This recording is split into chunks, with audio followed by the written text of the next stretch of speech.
Welcome to Presto Arrows, the second semester of the Presto program.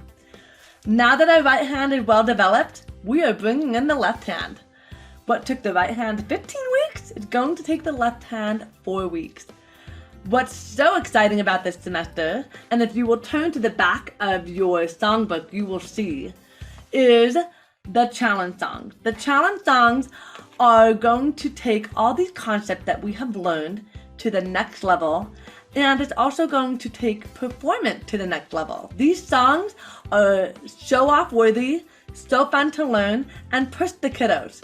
It's incredible to see what they can accomplish this semester because no one is going to believe that your child has only been in piano 1 year when this semester is finished. We're going to be studying classical music, the big three, Haydn, Mozart, and Beethoven. We're also going to learn how to play syncopated rhythm.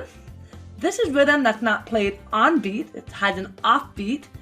And we are also going to continue to learn how to read the staff. This time though, we're going to bring in both the treble and the bass clef called the grand staff. And we're going to learn how to read the grand staff, how to skip and step up and down the grand staff, and getting us ready for the next semester, Presto Magic.